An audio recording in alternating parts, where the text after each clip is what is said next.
Good morning students. 10th class की 76 number video हमारी चला रहे हैं अब हम। और पिछली जो 75वीं वीडियो थी उसमें हमने विविध प्रश्नावली शुरू की थी तीसरी की।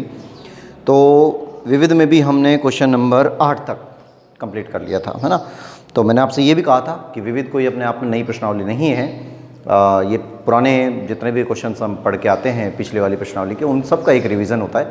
तो उसको आप एक बार खुद किया करिए, है ना। जितना आप खुद करने की कोशिश करेंगे, बाई चांस उसमें से 2 4 5 सवाल 10 सवाल नहीं भी होते हैं तो कोई बहुत बड़ी बात नहीं है, इनको फिर यहाँ समझ लें। लेकिन कोशिश ये करें कि जितने क्वेश्चन हम खुद कर सकें वो हमारे लिए बेटर होगा।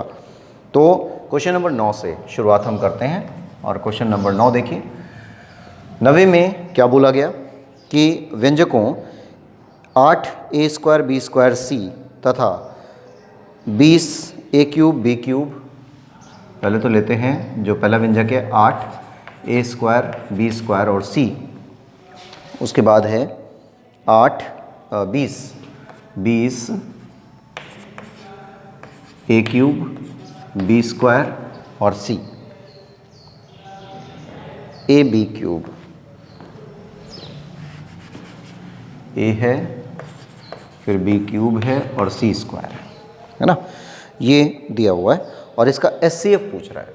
अब देखिए SCF का मतलब महत्तम समापवर्तक, और मैंने आपको पहले ही बता दिया था कि महत्तम समापवर्तक जब निकालते हैं तो हमारे पास सिचुएशन एक तो ये होती है कि हम एक छोटी सी कंडीशन लेके चलें, भाई इसको शॉर्टकट में कर दें, या हम इसको थोड़ा सा बड़ा करके करें। तो आपको ये पता था कि जब संख्याएँ आती हैं तो संख्याओं के लिए तो हमको अलग अलग करना ही है। जैसे 8 आया तो 8 का हमने भाज्य गुणनखंड कर दिया, तो ये 2 से 4 बार, फिर 2 से 2 बार, फिर 2 से 1 बार, एक सिचुएशन तो ये आ जाती है। फिर 20 का होता है तो 20 का 2 का 10 से हो गया, फिर 2 से कर दिया 5 का, फिर 5 से कर दिया 1। तो इन दोनों में मैच क्या हो रहा है ना, दोनों में जोड़े कहाँ से बन रहे हैं। तो देखिए इसका बन गया एक इसका बन गया, अब तो नहीं मिला, ठीक है। तो इसका जो संख्यात्मक SCF आएगा वो होगा 4, ठीक है। तो यहाँ से डायरेक्ट निकाल लेते हैं कि SCF निकालना है और ये हो जाएगा 4। फिर लघुत्तम में क्या होता था, नाम है लघुत्तम लेकिन संख्या बड़ी बड़ी आ रही है। इसमें महत्तम नाम बड़ा लेकिन संख्या छोटी छोटी आएंगी। तो a² और a में से छोटी संख्या कौन सी है, a, तो a को लिख दिया। फिर b² और b³ में से छोटी कौन सी है, तो b² आ गया। c और c² में से छोटी कौन सी है, c, तो ये आ गया, कंप्लीट हो गया। तो ये स्थिति हमारे पास कंप्लीट हो जाती है, दैट्स ऑल। तो ये क्वेश्चन पूरा। अगर ये क्वेश्चन 2 नंबर में आ जाता है तो आप इसको थोड़ा सा बड़ा कर देना, इसको पूरा खोल के, जैसे मैंने बताया था गुणा लगा के निशान वगैरह ना। लेकिन अगर 1 नंबर में आया तो आपको डायरेक्ट करना है, इसी तरीके से करना है। उसके बाद आते हैं क्वेश्चन नंबर 10 पे, तो इसको लिख लेना आप बाद में। इसको हम नंबर 10 को देखते हैं कि व्यंजक x² -1 है, x² -1, एक व्यंजक तो ये दे दिया, और दूसरा व्यंजक दे दिया x² + 2x + 1। दूसरा व्यंजक है x² + 2x + 1 का LCM ज्ञात कीजिए। अब इन दोनों का LCM निकालना है। अब देखिए LCM निकालना बिल्कुल सिंपल है यहाँ पर। अब पहले तो हम ये करें कि भाई जो पहला व्यंजक है इसके टुकड़े कर दें। तो यहाँ से अगर हम ये लिखते हैं कि x² -1 है तो इसके टुकड़े हो जाते हैं। देख a² - b² बन रहा है ना, a² - b², a² - b² के हिसाब से a + b और a - b, एक तो ये बन जाता है a + b और a - b। और इससे क्या बनेगा, ये एक होल स्क्वायर बन रहा है, ध्यान दीजिए एक बार। ये बन रहा है x² + 1 का होल स्क्वायर, है ना। इसको मैं लिख देता हूँ ऐसे कि x² + 2x + 1 का मतलब है x + 1 × x + 1, ऐसे लिख देता हूँ, सही है भाई। थोड़ा सा देखिए ध्यान करके कि x + 1 का अगर हम होल स्क्वायर खोलेंगे तो हमको यही नहीं मिलेगा क्या। तो x² + 1 का होल स्क्वायर है ये वाला पार्ट, तो x² + 1 का अगर ये होल स्क्वायर है तो इसको 2 बार लिख देंगे, हो गया। अब इन दोनों में मैचिंग देखिए, LCM निकालना है। तो LCM के लिए क्या बताया गया था, LCM के लिए बताया था पहले तो मैचिंग, ये वाला पार्ट दोनों में मिल रहा है तो x + 1 कॉमन आ गया। फिर उसके बाद जो बच गया है वो भी लिखना है। तो ऊपर से तो बच गया x - 1 और यहाँ से बच गया x + 1। अब इनको मिला लीजिए। आप चाहें तो आप इन दोनों का होल स्क्वायर बना के इसको कर सकते हैं, लेकिन ऑप्शन दिए हुए हैं, है ना, इन ऑप्शन में से गे आंसर हो जाएगा। अब गे क्यों हो जाएगा? क्योंकि जब इसको और इसको देखते हैं तो क्या आ रहा है, देखो। अब करने को तो देखिए कई विधि से कर सकते हैं। अगर इसको मिला देंगे तो एक्स स्क्वायर माइनस 1 और एक्स प्लस 1 हो जाएगा, है ना। फिर उनका भी गुणा कर सकते हैं, लेकिन हमें ऐसा नहीं करना। जो ऑप्शन दे रखे हैं उसके आधार पर इसको सेट करना है। तो इन दोनों को मिला दिया तो ये बन गया एक्स प्लस 1 का होल स्क्वायर और एक्स माइनस 1। तो ये वाला जो तरीका है ये किस में आया? तो ये आया हुआ है गे में। गे, ये आंसर हो जाएगा इसका। ठीक है, तो ये सिंपल सवाल हैं दोनों ही, एचसीएफ भी एलसीएम भी। इसके बाद नंबर 11 पे आ जाते हैं। एक साथ लिख लेना आप, मैं टाइम दूंगा आपको लिखने के लिए। अभी आप एक साथ पहले देख लो इनको। क्वेश्चन नंबर 11, छोटे छोटे क्वेश्चन हैं ये। नंबर 11 में आया व्यंजक 6x square Y 4, 6x square Y 4, एक तो ये दे दिया, और 10x वाई स्क्वायर का एलसीएम ये है। 10x वाई स्क्वायर का एलसीएम दिया है, एलसीएम दिया हुआ है, एचसीएफ पूछ रहा है। तो एलसीएम क्या दे दिया इनका? एलसीएम है 30x square Y 4, 30x square Y 4, ये इसका एलसीएम है। और अब आपसे पूछा गया कि इनका एचसीएफ ज्ञात कीजिए, है ना। तो सिचुएशन क्या है, कैसे है, ये बात हम पहले कर चुके हैं। पहला व्यंजक दिया गया है, दूसरा व्यंजक दिया गया है, एलसीएम दिया गया है और एचसीएफ पूछ रहा है। तो मैंने आपको एक सूत्र लिखवाया था जिसमें लिखा था एलसीएम गुणा एचसीएफ बराबर पहला व्यंजक गुणा दूसरा व्यंजक। आया था, है ध्यान आपको कि पहला व्यंजक गुणा दूसरा व्यंजक, या एलसीएम एचसीएफ पहले ले लिया, कोई फर्क नहीं पड़ता, कि एलसीएम गुणा एचसीएफ बराबर पहला व्यंजक गुणा दूसरा व्यंजक। इस तरह की सिचुएशन हमारे पास थी। और तब भी मैंने आपको ये कहा था कि ऐसा हो सकता है कि उसमें से कोई भी 3 मान दे देता है ना, 3 मान, कोई से भी 3 मान दे दिए और 3 मान के बाद फिर एक मान को हमसे पूछेगा। तो वही तो सिचुएशन आ रही है। ये भाई 3 मान दे रखे हैं, ये पहला व्यंजक दे दिया, ये दूसरा व्यंजक दे दिया, ये एलसीएम दे दिया। तो कंडीशन क्या आई? एचसीएफ निकालना है, एचसीएफ निकाल लो। तो क्या कंडीशन आएगी, देखिए यहाँ पर आया कि इसमें लिखना, हम जानते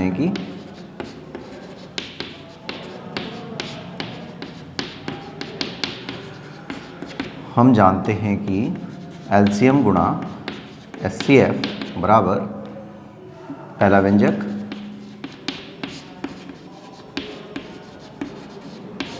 गुणा दूसरा व्यंजक।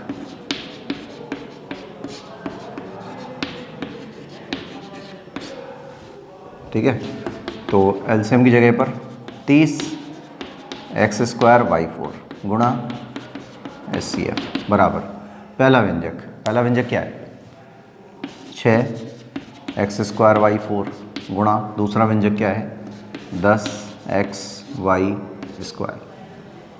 ठीक है, इसको हटा के इसके नीचे भेज दो। तो एचसीएफ बराबर 6x स्क्वायर वाई 4 गुणा 10x वाई स्क्वायर बटे 30x स्क्वायर वाई 4, ये स्थिति हमारी आ जाती है ना। सिचुएशन नॉर्मल है, कोई खास काम नहीं है, लेकिन करने का तरीका थोड़ा सा ध्यान रखिएगा। एक्स स्क्वायर से एक्स स्क्वायर कैंसिल हो गया, वाई 4 से वाई 4 कैंसिल हो गया। ठीक है, अब बच गया 30। तो 6 से इसको काट दिया 5 बार, 5 से इसको काट दिया 2 बार। तो क्या आ जाएगा? एचसीएफ बराबर 2x वाई स्क्वायर, ये आंसर इसका हो जाता है। ठीक है, तो ये एचसीएफ निकल गया। अब आप इसको नोट कर लीजिए।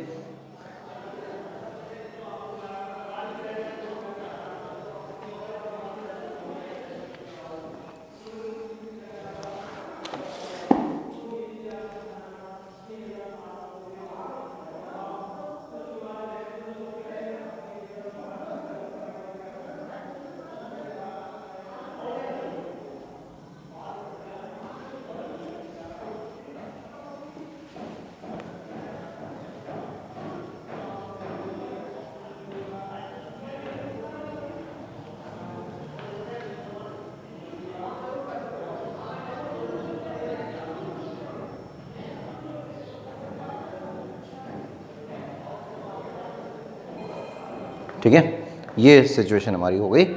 अब इसके बाद आ जाइए आप अगले क्वेश्चन पे, नंबर 12 पर।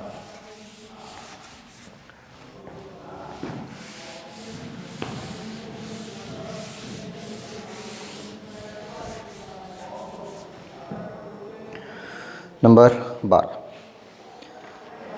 क्या है कंडीशन देखिए।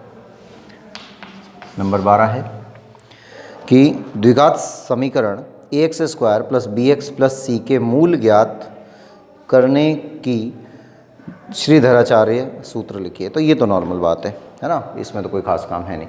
बस धराचार्य सूत्र लिखना है तो क्या हो जाएगा, x बराबर minus B plus minus under root B square minus 4ac upon 2a।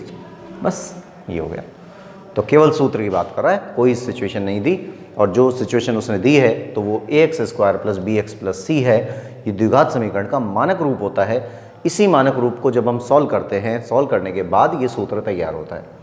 ठीक है, तो उससे कोई फ़र्क नहीं पड़ेगा। ये कंप्लीट हो गया। फिर नंबर 13 पे आ जाइए। 13 एक साथ लिख लेना।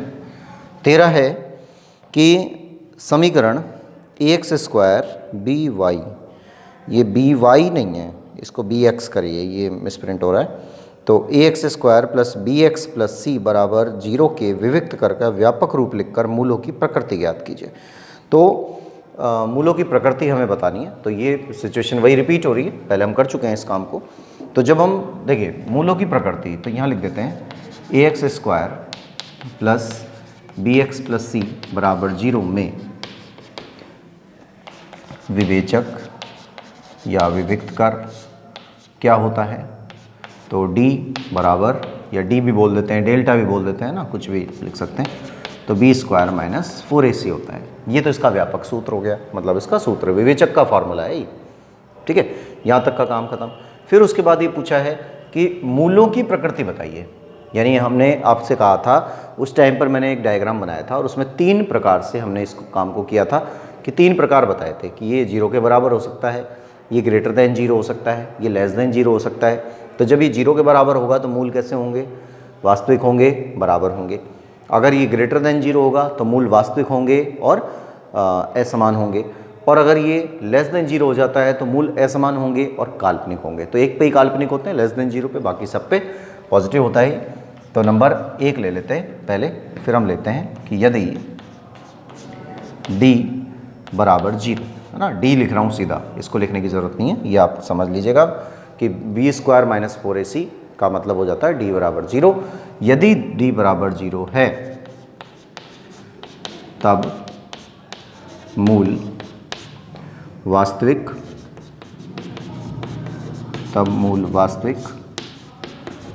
एवं समान होंगे। तब मूल वास्तविक एवं समान होंगे। ठीक है। नंबर 2 कि यदि d ग्रेटर देन 0 हो जाता है, ग्रेटर देन 0 हो गया ना, इसका मान पॉजिटिव आएगा, कुछ भी आ जाए चाहे, है, तब मूल वास्तविक एवं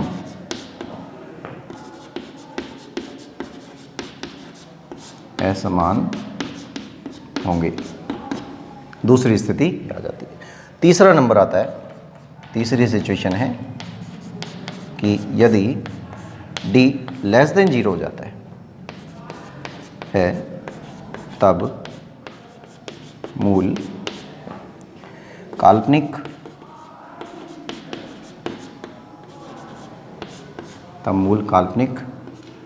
एवं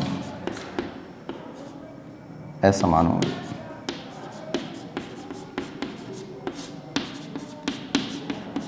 बस ये सिचुएशन 3 है। तो जो हमारा क्वेश्चन है उसके अकॉर्डिंग ये आंसर बनता है। क्वेश्चन ये कह रहा है कि समीकरण ax² प्लस bx प्लस सी के विविक्तिकर का व्यापक रूप लिखकर मूलों की प्रकृति समझाइए। तो व्यापक रूप तो हमने ये लिख दिया इसका, है ना, ये तो इसका व्यापक रूप है।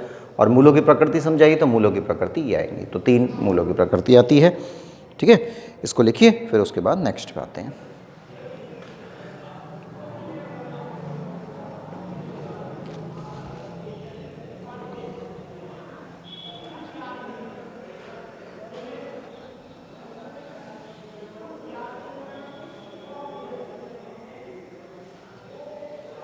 लिख लिया।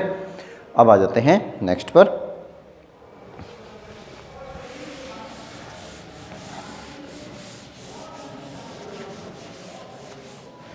देखिए अगला क्वेश्चन आता है हमारे पास नंबर 14वां है कि द्विघात बहुपद 2x² माइनस 8x प्लस 6 के शून्य ज्ञात कीजिए। ठीक है, शून्य निकाल लेंगे और शून्यकों एवं गुणांकों के बीच में संबंधों की सत्यता की जांच कीजिए। तो ये 3.1 में हमने किया था, आ रहा ध्यान, शुरू में पहली प्रश्नावली में था। तो उसी आधार पे इसको काम को करते हैं। जैसे 2x² समीकरण दी गई है, 2x² और minus 8x plus 6, minus 8x plus 6, और इसको 0 ले लिया। अब इसके शून्यक निकालने हैं, शून्यक निकालने हैं यानी कि इसके टुकड़े करने हैं। तो 6 दूनी हो गए 12, है ना, पहला वाला और पहले का गुणांक और लास्ट वाले गुणांक की गुणा हो जाएगा। तो 6 दूनी 12 हो गए। 12 के टुकड़े इस प्रकार से करने हैं कि जब हम उनको गुणा करें तब तो 12 आना चाहिए और जब जोड़ें या घटाएं तो 8 आना चाहिए। तो क्या होगा, 6 दूनी 12। ठीक है, 6 को 2 से गुणा करेंगे तो 12 आ जाएगा, 6 में से 6 और 2 को जोड़ देंगे तो 8 आ जाएगा। तो ये सिचुएशन आ जाती है 2x² minus 6x minus 2x plus 6 बराबर 0। इनमें कॉमन निकाल लिया तो 2x कॉमन तो x माइनस 3 आ गया, माइनस 2 कॉमन तो x माइनस 3 आ गया, बराबर 0 हुआ। इनको हल कर दिया तो यहाँ से आ गया x माइनस 3 और यहाँ से हो गया 2x माइनस 2 बराबर 0। 2 कॉमन आ रहा था इसमें से, पहले निकाल सकते हैं कि अगर 2 को कॉमन निकाल के फिर काम करेंगे ना, जब भी वही बात आएगी, कोई अंतर नहीं है उसमें।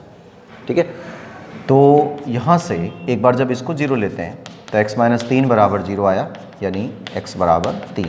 तो पहला मान तो हमारे पास आया x बराबर 3। दूसरा मान है 2x माइनस 2 बराबर 0, यानी 2x बराबर 2, पक्षांतरण कर दिया और x बराबर 1 आ जाएगा। ठीक है, तो ये स्थिति हमारे पास आ जाती है और इस तरह से क्वेश्चन तो कंप्लीट हो गया। इसके शून्यक निकल गए, लेकिन आपको अब ध्यान आ रहा होगा मैंने क्या क्या बातें बताई थी कि जब हम इसके शून्यक निकाल लेते हैं, शून्यक निकालने के बाद जो पहला वाला शून्यक होता है वो अल्फा के बराबर होता है। बताया था ना कि ये अल्फा होता है, ये वाला बीटा होता है। और उसके बाद जब हम संबंधों की सत्यता की जाँच करते हैं तो हमें एक बार इनका योग निकालना होता है, एक बार इनका गुणा निकालना होता है। तो एक बार हम करते हैं अल्फा प्लस बीटा, यानी कि इनका योग करते हैं। तो अल्फा प्लस बीटा निकालते हैं। अब अल्फा प्लस बीटा क्या होता है, अल्फा प्लस बीटा के लिए सूत्र बताया था ना, माइनस बी अपॉन ए। तो अल्फा प्लस बीटा बराबर माइनस बी अपॉन ए होता है। ये माइनस बी अपॉन ए के हिसाब से अब जो सिचुएशन आपको दी गई है, यहाँ से देखिए, यहीं पे लिख देता हूँ मैं साइड में कि ए बराबर तो 2 है, यहाँ पे आ रहा है, बी बराबर माइनस 8 है और सी बराबर 6 है ना, ए बी और सी। तो ए बराबर 2 हो गया, बी बराबर माइनस 8 हो गया, सी बराबर 6 हो गया। तो ये सिचुएशन यहाँ पर आ जाती है। अल्फा प्लस बीटा मतलब 3 और प्लस 1, 3 प्लस 1 हो गया, ये भी ठीक है। अब उसके बाद में माइनस बी अपॉन ए, तो माइनस बी, बी की जगह पे क्या आ रहा है माइनस 8 और ए की जगह पे क्या आ रहा है 2 आ गया। अब इनको सॉल्व करिए, देखिए दोनों पक्ष बराबर आ रहे हैं क्या, 4 बराबर माइनस और माइनस ये प्लस हो गए, तो 4 8 आ गए, 8 में 2 का भाग दे दिया 4 हो गया। तो ये बराबर हो गया। बस यही संबंधों की सत्यता की जांच थी कि अगर दोनों पक्ष बराबर आ जाएंगे तो अपना काम हो जाएगा। इसको यहाँ कर देते हैं। फिर आता है अल्फ़ा बीटा बराबर सी अपॉन ए। तो अल्फ़ा की जगह पे क्या आ रहा है, अल्फ़ा की जगह पर आ रहा है 3 और बीटा की जगह पर आ रहा है 1, है ना, बीटा यानी दूसरा शून्यक है उसका, तो 1 हो गया। सी की जगह पर आ गया 6 और ए की जगह पर आ गया 2। इनको हल कर दो आप तो ये 3 हो जाएगा, इसको हल कर दिया ये 3 हो जाएगा, तो ये बराबर हो गए। तो ये तो हो गया 4 बराबर 4 और ये हो जाता है 3 बराबर 3। तो इस तरह से हमारी ये सिचुएशन कंप्लीट हो जाती है और ये क्वेश्चन भी हमारा कंप्लीट हुआ। ठीक है, तो इस तरह से जब इनको हल करते हैं तो ये मान हमको जो प्राप्त हो रहे हैं ये एकदम जैसे पहले 3.1 में किया था बिल्कुल वही सेम मान प्राप्त हो रहे हैं, तो कोई अंतर वाली बात इसमें है नहीं। ठीक है, ये थोड़ा सा ध्यान रखना है।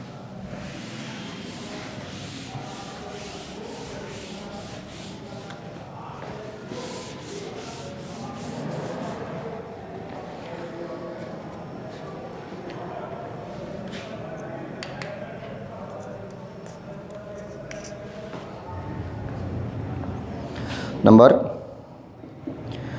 14 ये हो गया। 15वें पे आइए देखिए। 15वें में क्या क्या काम आया कि अल्फ़ा और बीटा निम्नलिखित द्विघात समीकरण द्विघात बहुपद के शून्यक हैं। तो जो सिचुएशन दी है वो है x² minus P x plus Q के शून्यक हैं। तो निम्नलिखित के मान ज्ञात कीजिए। निम्नलिखित का मान निकालना है किसका? α² प्लस β² का। तो α² प्लस β² का मान निकालना है। तो देखिए ये सिचुएशन एकदम नॉर्मल होगी कि पहले हम क्या करेंगे, जो द्विघात समीकरण को दे रखी है इससे हम इसके मूल ज्ञात करेंगे। तो मूल तो भाई वैसे तो निकल नहीं सकते क्योंकि संख्या ही नहीं है, तो हम इसके अल्फ़ा प्लस बीटा, जैसा हमने अभी ये निकाला था कि मूलों का योगफल और मूलों का गुणनफल, ये निकाल लेते हैं।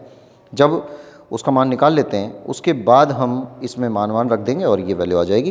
तो ये एकदम सिंपल सिचुएशन है, कोई ख़ास काम नहीं। तो सवाल है, यानी जो द्विघात बहुपद दिया हुआ है x² और px plus Q minus px plus Q, है ना, के शून्यक। अब शून्यक की जब बात होती है ना तो बराबर में 0 लगा लीजिए, कोई प्रॉब्लम नहीं है उससे। अब यहाँ से ले लेते हैं कि यहाँ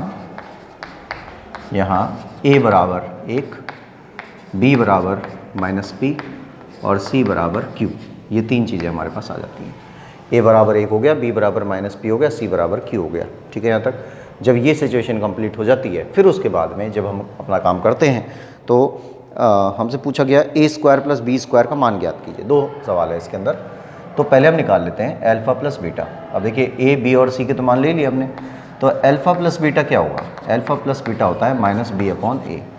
अल्फ़ा प्लस बीटा बराबर क्या होता है? माइनस b अपॉन a होता है। तो माइनस b अपॉन a के हिसाब से इसमें मान रख देते हैं। तो अल्फ़ा प्लस बीटा बराबर माइनस b की जगह पर हो गया माइनस p और a की जगह पर 1 हो गया। तो इसकी वैल्यू आ गई अल्फ़ा प्लस बीटा बराबर p। ये नंबर 1 हो गया, 1 मान लो इसको। उसके बाद में आ जाते हैं अल्फ़ा इंटू बीटा। तो आपको पता है अल्फ़ा इंटू बीटा क्या होता है? Alpha into beta c upon a होता है। तो c की जगह पर q आ गया, a की जगह पे 1 आ गया। तो ये आ जाता है q अपॉन 1 और अल्फ़ा इंटू बीटा बराबर q, है ना। ये सिचुएशन नंबर 2 हो जाती है। ठीक है, यहाँ तक। जब यहाँ तक का काम हो गया तो पहले तो हमने वैल्यूज़ निकाली है। अब क्वेश्चन पहला चालू होता है कि हमें चाहिए, देखिए मैं यहाँ लिख देता हूँ इसको, कि α² प्लस β² चाहिए। α² प्लस β² का मान चाहिए। अब इसका मान कहाँ से निकालेंगे? इसका मान निकालने के लिए हम समीकरण 1 का प्रयोग करते हैं। तो पहला पॉइंट जो है उसके लिए काम कर रहे हैं कि समीकरण 1 का वर्ग कर दिया। समीकरण 1 का वर्ग करने पर, समीकरण 1 का वर्ग किया तो वर्ग कर देंगे तो अल्फ़ा प्लस बीटा का स्क्वायर बराबर p²। ये हो गया अल्फ़ा प्लस बीटा का होल स्क्वायर बराबर p²। अब यहाँ से इसका होल स्क्वायर खोल देते हैं क्योंकि हमें चाहिए α² प्लस β²। अब ये नहीं करना कि भाई कोई सोचे कि भाई अल्फ़ा प्लस बीटा का मान p तो दिया हुआ है तो उसको p रख दिया तो p² बराबर p² हो गया। तो हुआ क्या? कुछ भी नहीं हुआ। जो हमें चाहिए वो थोड़ी मिला। तो हम यहाँ से a प्लस b के हिसाब से इसका होल स्क्वायर खोलते हैं। तो पहले आता है a² मतलब α² प्लस β² प्लस 2 अल्फ़ा बीटा बराबर p²। ये ऐसी रहा। अब इसका मान तो हमें चाहिए, तो α² प्लस β², इसका मान चाहिए। इसको हटा के उधर भेज दिया तो p² माइनस 2 अल्फ़ा बीटा। ठीक है भाई, ये तो नहीं चाहिए ना, α² प्लस β² का मान तो चाहिए, तो इसको तो यहाँ रख दिया। और 2 अल्फ़ा बीटा है, ये अभी यहाँ हमारे काम का नहीं है, इसको हटा के हमने उधर भेज दिया तो माइनस का 2 अल्फ़ा बीटा हो गया। अब देखिए इनके मान भी तो है हमारे पास। अल्फ़ा बीटा का मान क्या आ रहा है? q आ रहा है। तो समीकरण 2 से मान रख देंगे। तो समीकरण 2 से मान रखने पर, समीकरण 2 से मान रख दिया तो ये वैल्यू आ जाती है α² प्लस β² बराबर p² माइनस 2 अल्फ़ा बीटा की जगह पर आ जाएगा q। तो पहला मान जो था वो ये आ जाएगा α² प्लस β² बराबर p² माइनस 2q। क्लियर? ये पहले का आंसर कंप्लीट। अब जो दूसरा है, दूसरे में ये बोला कि 1 plus alpha plus 1 upon alpha plus 1 upon beta का मान ज्ञात कीजिए। दूसरी सिचुएशन है दूसरी है कि 1/α प्लस 1/β का मान निकालना है। तो 1/α प्लस 1/β का मान निकालना है, तो इसके लिए क्या करेंगे, क्या काम होगा, तो इसके लिए आ जाता है, अब उसके बाद 1/α प्लस 1/β हो जाता है। तो 1/α प्लस 1/β, अब जब इसको हल करते हैं तो क्या आ जाता है, देखिए पहले लघुत्तम ले लेते हैं इसका, है ना, एकदम सिचुएशन नॉर्मल रहेगी। तो ये हो गया अल्फ़ा बीटा, ठीक है, ये अल्फ़ा बीटा हुआ। जब अल्फ़ा बीटा होगा तो एलसीएम हुआ अल्फ़ा बीटा, है ना, तो यहाँ से अल्फ़ा कट गया, यहाँ बीटा बच गया, प्लस बीटा से बीटा कट गया, अल्फ़ा बच गया, तो ये आ गया। अब अल्फ़ा प्लस बीटा लिख दो, चाहे बीटा प्लस अल्फ़ा लिख दो, बात तो एक ही है, कोई फ़र्क नहीं पड़ रहा उस बात से। तो क्या लिख देंगे यहाँ पर, देखिए अल्फ़ा प्लस बीटा है बराबर पी है, तो इसका जो मान है ये तो आ जाएगा पी के बराबर, है ना, यहाँ से समीकरण 1 से मान रख दिया, और इसका मान है क्यू के बराबर, तो ये समीकरण 1 और 2 से मान रख दिया।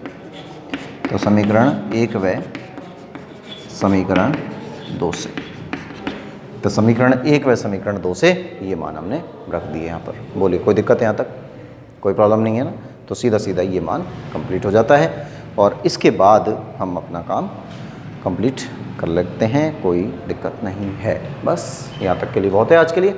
फिर आ जाते हैं नेक्स्ट क्वेश्चन पर,